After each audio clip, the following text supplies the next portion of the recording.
Hi. I will be narrating this video. It's about my family's trip to Perth last year.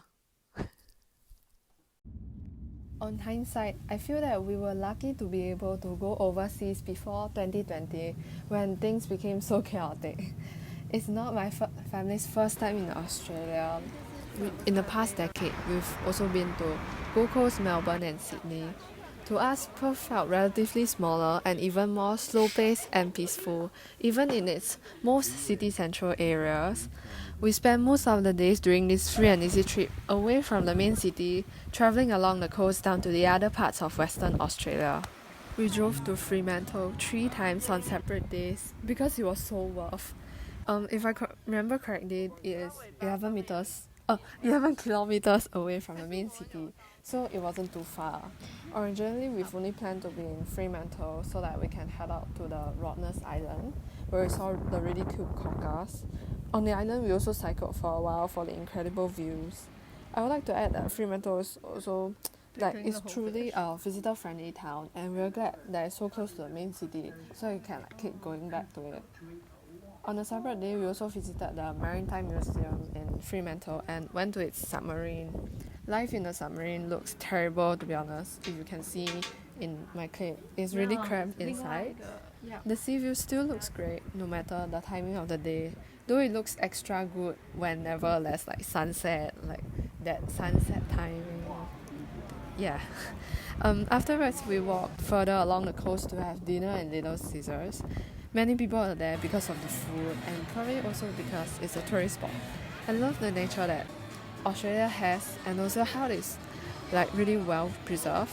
It isn't made to change or being destroyed due to human activity, because there's just so much land in Australia, and literally every view of the ocean in Western Australia looks amazing too.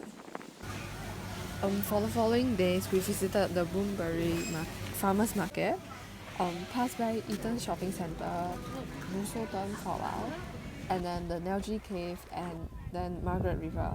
These are attractions down south, and towards north, above the Perth city-wise, we visited the Caversham Zoo in Whiteman Park and Swan River. I feel that visiting the farmers market was a great decision for us because we stayed in an Airbnb, so we cooked almost every breakfast and dinner at home. And visiting the market helped us got a lot more fresh goods. And I think we did cover quite a bit of Perth for a short span of 5 days without changing accommodation at all. We quite like Australia for its slow pace of life and the local fresh produce. But come to think about it, I do remember that it's quite scary to drive alone in the dark in Australia out of the city.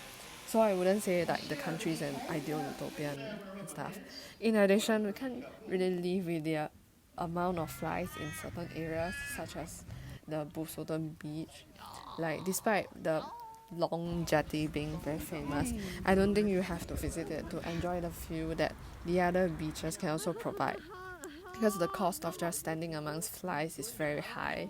I don't want to end the video talking about flies though, so I guess I would definitely recommend people who can drive to visit Perth, because you get to enjoy visiting a city which is not crowded at all, and also experience Australian nature, vast endless fields, the drier desert-like lands, and views from its coast. Everything about their nature is just very big, and also you get good and fulfilling Western food. So yeah, thanks for watching.